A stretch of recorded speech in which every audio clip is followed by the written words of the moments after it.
Boa noite a todos e todas. Sou o professor Brendo e hoje estou retornando aqui gravando essa aula para a resolução de exercícios das obras das últimas que a gente viu, no caso, a Casa de Pensão do Aloysio Azevedo e Clara dos Anjos. Primeira questão sobre Casa de Pensão é o seguinte: a ação do determinismo do meio, através da figura de Amâncio, estudante interiorano que entra em contato com a cidade do Rio de Janeiro, totalmente deseducado para tal, nos é contada no seguinte romance de Aloysio de Azevedo. O mulato? Óbvio que não. Uma lágrima de mulher? Óbvio que não. Casa de pensão? Sim, óbvio, lógico. Questão trouxa demais. Tá. Pode até acharem a questão simples e trouxa demais, mas algum colega desavisado pode passar reto e não perceber que é casa de pensão. Mas para isso a gente tem que valorizar o enunciado, gente. O enunciado diz o seguinte: que é a ação do determinismo do meio, ou seja, o ambiente, através da figura de Amâncio, ou seja, o ambiente e o indivíduo se cruzando numa narrativa só. Como eu falei, o Mulato e o Cortiço são obras que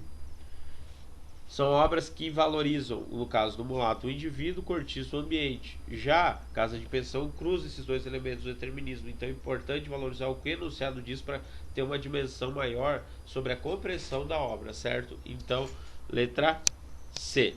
Tem algumas pegadinhas hoje aqui. 2. Sobre Casa de Pensão de Aloysio de Azevedo, é correto afirmar que na A é obra que se caracteriza por um conformismo, a arte que nega as ideias liberais? Não, gente. Existe um conformismo dos personagens que estão entregues ao próprio destino, à própria desgraça. Mas não existe uma negação de ideias liberais. Realismo e naturalismo foi um movimento que sim contestou as ideias liberais, mas não expressou muito isso nos seus romances, principalmente no Brasil, onde não foi tão engajado quanto foi em Portugal. Então letra A não é. Também não é a letra B, mas a letra B pode nos confundir, porque a letra B diz o seguinte: é a obra que se caracteriza por um fatalismo, arte existencialmente positivista. O fatalismo está muito presente no enredo, por conta do destino dos personagens que estão marcados por uma sina, que é uma espécie de desgraça na vida deles, né? Por conta de sua origem, de que eles são, do ambiente tóxico que eles vivem. Mas a gente não pode dizer que é uma arte essencialmente positiva, porque isso é muito negativo, aceitar o fatalismo da vida e aceitar a própria desgraça que é o destino. Então a gente pode afirmar que isso é uma coisa negativa. E aí a letra E é a questão que nos preenche. Porque o fatalismo sim é uma arte existencialmente negativa de aceitar a sua própria desgraça, o seu próprio fracasso, ou seja, o herói aceitando a sua própria morte, seja lá a maneira que ela for, não tentando driblar o destino. Na 3 diz o seguinte: Casa de Pensão ofereceu-nos uma tela onde se pode ver o romantismo às avessas. Show. Logicamente, o realismo vai combater muito das ideias presentes no romantismo, principalmente o exagero do amor romântico. E na A ele vai dizer que o episódio real é fato gerador do romance, a partir do qual Luiz de Azevedo recriou um contexto artificial para personagens.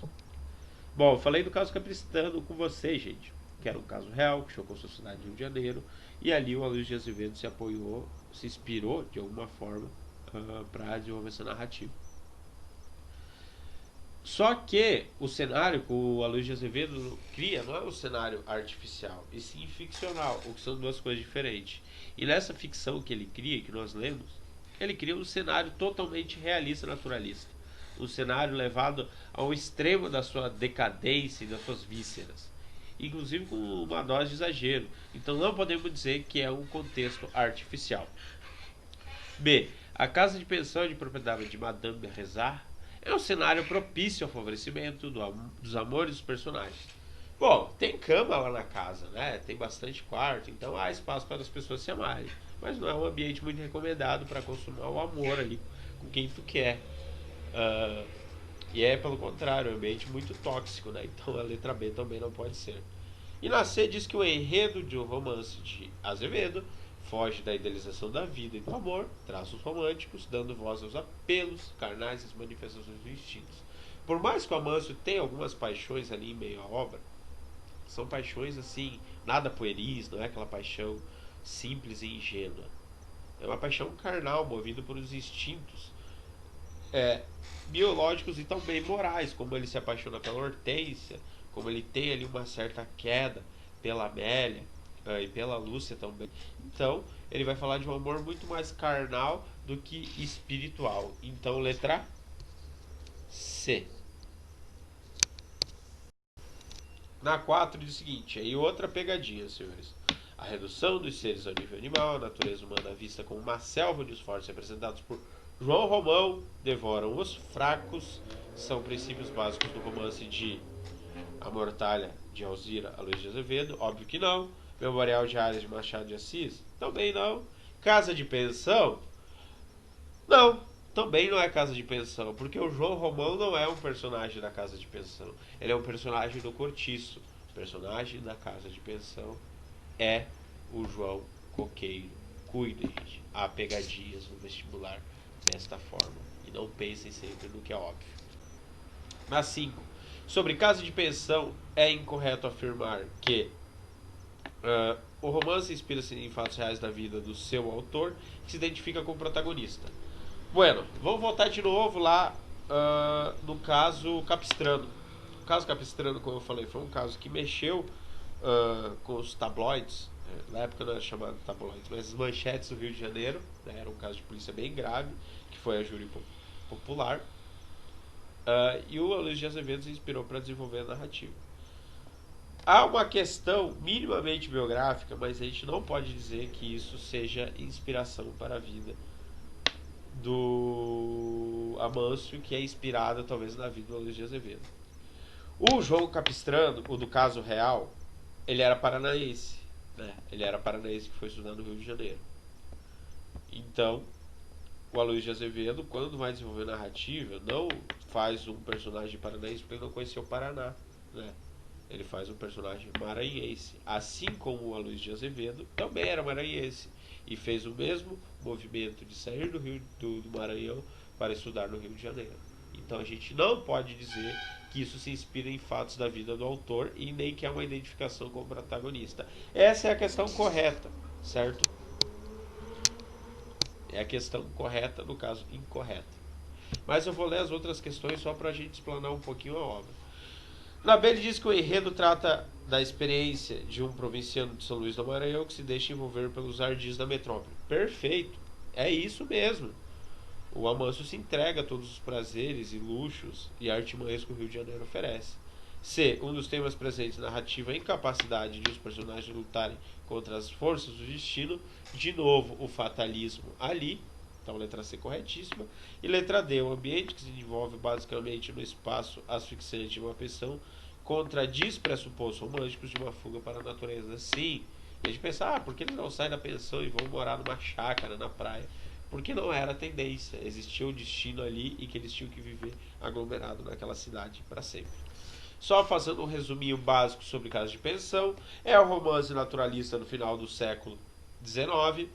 É inspirado no caso Capistrano, como eu já falei aqui, foi um caso real, envolveu aí um conflito de dois estudantes no Rio de Janeiro por conta da defloração da irmã de um que ele vivia na pensão da viúva, mãe do colega e da irmã violada. Ele vai ser cercado de teses cientificista e determinista, ou seja, a zoomorfia, os personagens se aproximando de um comportamento animal e o determinismo ajudando a lapidar a figura do personagem, o caráter do personagem através do meio, do tempo histórico, né, e da etnia de quem é aquele indivíduo. E ele é um romance entre romances, que ele dialoga bastante com as abordagens de O Mulato, que é um romance que investiga o indivíduo a partir da ótica determinista, e o Cortiço, que analisa o ambiente.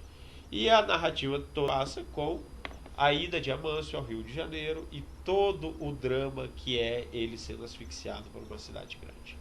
Agora, Clara dos Anjos.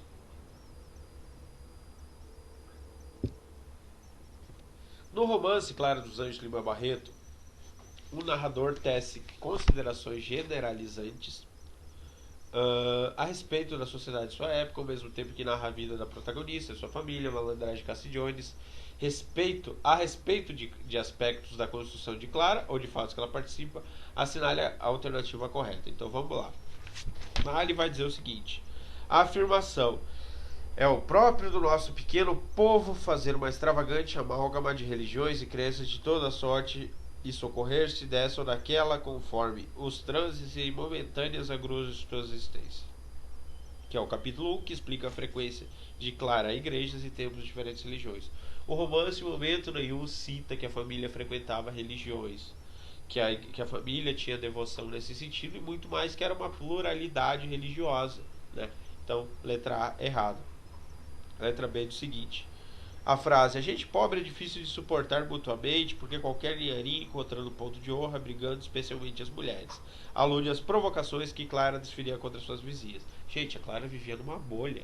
Ela não tinha contato com as vizinhas para falar: eu sou mais bonita, eu sou mais cheirosa, o Cassidione está me querendo e vocês não, eu sou mais jovem. Não existia isso, ela vivia eternamente numa bolha. Então, letra B também é. Na sede o seguinte: a ponderação, cada um de nós, por mais humilde que seja, tem que meditar durante sua vida sobre o angustioso mistério da morte para poder responder cabalmente, se o tivermos que o fazer, sobre o emprego que demos à nossa existência. Refere-se à cena da morte de Clara. Gente, no romance não deixa evidente que ela vai morrer, e muito menos em meio ao romance. Talvez ao final possa dar a entender que o aborto vai gerar uma espécie de hemorragia e morte na moça, mas não se refere à morte, porque não há a morte dela em meio ao romance. E na D diz: o comentário: seu ideal na vida não era adquirir uma personalidade, não era ser ela, mesmo ao lado do pai ou do futuro marido. Era construir-se função do pai enquanto solteira e do marido enquanto casada. Não imaginava as catástrofes imprevistas da vida. Aqui fala também sobre as dificuldades que Clara enfrentou com seu casamento com Johnny. Gente, o casamento não aconteceu. Então letra D também não é. E restou-nos só a letra E. Mas vamos entender por que a letra E. A educação que recebera de mimos e vigilância era errônea. Perfeito. Olha a bolha sendo descrita. Ela devia ter aprendido da boca dos seus pais que a sua honestidade de moça e mulher tinha todos por inimigo, mas isso ao vivo com exemplos claramente. Denúncia frágil, educação recebida por Clara como responsável pelo seu destino. Sim, a bolha em que ela foi inserida pela mãe era muito responsável por esse destino. E também essa fragilidade que ela tinha, esse pensamento extremamente banal de apenas querer casar, apenas querer ser uma dona de casa, uma mãe. Então a letra E é a letra correta. Na 2 é o seguinte: o enredo da obra Clara dos Anjos de Lima Barreto retoma uma das constantes da ficção que predomina entre o período da implantação do naturalismo e do modernismo. Eis a questão. A. Da desilusão amorosa, reafirmando a triste realidade daqueles que não enxergavam a diferença de classes. Essa questão aqui ela pode confundir muito você, gente, porque existe a desilusão amorosa, né, da Clara, e essa é uma desilusão amorosa, sim, envolvida pela a cor dela e também pela classe social. Mas isso não é um traço do modernismo. Não é um traço do modernismo em si. O modernismo não explorava a desilusão amorosa nenhuma. Então letra A não é. B. Solidão, retratando por meio de romances conflituosos reprimidos. Olha, talvez o Lima Barreto foi essa pessoa solitária, deprimida e também bastante complexa e doente, mas também não pode ser letra B, porque não era um traço do modernismo e nem do pré-modernismo. Talvez ficasse mais lá no simbolismo parnasianismo, principalmente no simbolismo. C.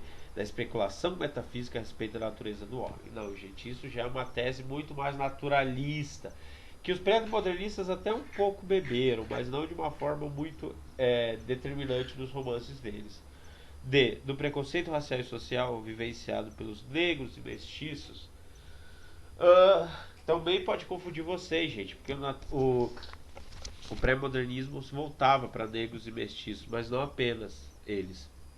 Voltava-se para figuras marginalizadas da sociedade, no qual se incluem os negros e mestiços. Mas a letra D ainda não é, porque o pré-modernismo não focou apenas nisso. E da injustiça contra os oprimidos, revelando o jogo de mentira e poder que as pessoas estão sujeitas. Sim, a grande ideia aqui é política, uma ideia política de mostrar que estavam todos subjugados a uma realidade em que um poder oculto e logicamente racista e elitista reprimia as classes menos privilegiadas em si. Então, letra E. Na 3. Leia o excerto a seguir retirado de Clara dos Anjos. Assim, sem outra preocupação, naquela tarde tempestuosa, conversaram na venda enquanto Mahamak, o padrinho dela, estiverem mesmo depois de sua saída. É óbvio que nenhuma das pessoas que lá estavam poderia adivinhar o que lhe ia acontecer pelo caminho. Chuviscava teimosamente, mas não havia o que se chama uma chuva torrencial. Quando o pobre contínuo se despediu. É verdade que a noite estava pavorosa, de escuridão e ameaçadoras nuvens pairavam baixo, ainda mais carregando de treve a atmosfera e ofuscando os lampiões, cuja luz oscilava sobre a açoite de um vento constante. Não se via, como é costume dizer-se, um palmo diante do nariz. Então ele narra uma cena em que vem uma chuva do nada, uma chuva aterrorizante, uma chuva negra, com bastante vento, com bastante rajadas. O enunciado diz: considerando o fragmento contextualizado da obra, está correto o que se afirma na alternativa, que na A, o relacionamento de Mahamak na condição de poeta com os frequentadores da venda conflituoso, por ele não ter aprovação pública dos seus versos. Ele era poeta, ele tinha essa qualidade, mas ele não tinha ali essa rixa, porque não gostam da minha obra, não gostam da minha arte. Na verdade, as pessoas em volta dele não compreendiam muito ele em si. Isso não quer dizer que era negativo, porque era uma classe social que não tinha acesso muito a essa cultura. Então letrado também não é. B. A descrição da paisagem constitui um prenúncio do trágico destino de Mahamak. Sim, quando escurece, quando ele sai da venda, quando vem os trovões, a chuva, quando o céu vira um negrume só e vem o vento frio, é que vai anunciar a morte dele pelos capangas em si, né? Então, a letra B, existe essa metáfora entre paisagem e a descrição do que está acontecendo em relação ao destino com a morte do Mahamak, como se fosse um filme. Na 4 diz o seguinte: em relação às personagens femininas do romance Clara dos Anjos, é incorreto afirmar que a Clara é descrita pelo narrador como uma jovem sonhadora ingênua que precisava de mãos fortes que a modelassem e fixassem. Então, como ele pede uma questão incorreta, essa daqui está correta. Sim, ela é uma personagem sonhadora, trouxa, ingênua, que só apenas quer casar, né? Então isso está correto. Então não é essa daqui. B. Claro, ao retornar humilhada na casa de Cassie, começa a tomar consciência de sua situação de classe de raça. Sim, inclusive a chave que vem a fechar o romance em si. Então tá certíssima. E Dona Margarida é a única personagem feminina forte, atuante em todas as situações, o contraponto às demais personagens femininas do livro. Gente, na verdade, a Margarida, apesar de parecer ser meio isentona, ela é uma personagem viúva e um pouquinho séria e amargurada demais. Isso não representa que é uma pessoa forte nunca. Representa que ela é uma pessoa que é como as outras, vive o seu drama, vive os seus dramas no universo feminino, vive a repressão masculina e vive o lugar de fala que a sociedade entrega a elas. Então, letra C. Dona Margarida não é uma personagem forte. E para fechar, 5. Com relação à importância do espaço em Clara dos Anjos, considere como verdadeiras ou falsas afirmações abaixo. Então, vou fazer verdadeiro ou falso. As descrições tornam-se cansativas e sem função estética no texto. Gente, as descrições não são cansativas, são descrições muito bem pautadas e descrições que têm muito a ver com o lugar. É muito necessário o autor falar daquele lugar porque ele é determinante para falar daquele grupo social em si, né? Se ele vai falar de um grupo social marginalizado, ele precisa descrever a decadência do lugar também em si. As descrições de parte do subúrbio tornam-se instrumento de denúncia das condições de vida dos mais pobres. Sim, isso complementa a resposta da anterior, gente. Falar desses lugares é mostrar como essas pessoas estavam destinadas a uma vida totalmente de privações, de escassez e também o preconceito que girava em torno daquele lugar. E embora a descrição seja de espaços urbanos do início do século XX, ela permanece atual, tendo em vista a permanência de muitas situações de exclusão apresentadas. É lógico, gente, essa questão está verdadeiríssima. Por quê? Porque ele estava falando do subúrbio no início do século XX, quase na virada do século XIX para o XX. E se a gente for ver, essa situação não mudou muito no Rio de Janeiro, não só no Rio de Janeiro, a gente pode pegar o Paraná como exemplo. E a gente vê muitos subúrbios entregues ao abandono, entregue à decadência, E o que ele fez lá, na verdade, era só um prenúncio, né? Ele acabou vendo o que o Brasil ia se tornar dali uns 100 anos praticamente. E a última diz o seguinte: o narrador, ao chamar a atenção para alguns espaços, quer se aproximar das realidades dos seus personagens. Não. Gente, quando ele descreve os personagens, ele descreve o espaço e também junta os personagens. Então, parece uma tese determinista, mas sim, se ele vai falar de personagens decadentes, ele vai falar de espaços decadentes. Ele não vai fazer igual ao determinismo. Falava de personagens decadentes morando num palácio. Aqui ele falava de personagens decadentes porque o lugar e a classe social deles também é decadente. Então no nosso gabarito vai ficar falso, verdadeiro e falso. Então a letra A. E gente, resuminho rápido de Clara dos Anjos, romance pré-modernista, ou seja, uma literatura engajada que buscava trazer discussões sociais para dentro do contexto literário e também das artes, uma obra que dialogava bastante, Clara dos Anjos, com o racismo e a misoginia, embora elas não carregassem esses termos à época, que vai revelar toda a desestrutura social de lugares do Brasil que praticamente estão sendo esquecidos pela ideia de progresso, que no caso é o subúrbio como espaço urbano de desvalorização humana, social, e vai ter tudo girado em torno da marginalização desses grupos, ou seja, Clara dos Anjos, muito mais que narrar a história da personagem Clara, é um romance que narra a história de um grupo social e de como esse grupo social lutava para sobreviver dentro da sua decadência. Gente, por hoje é isso. Logo a gente se vê numa aula online para falar de outra obra. Beijo para cada um de vocês, cuidem-se e até breve. Tchau.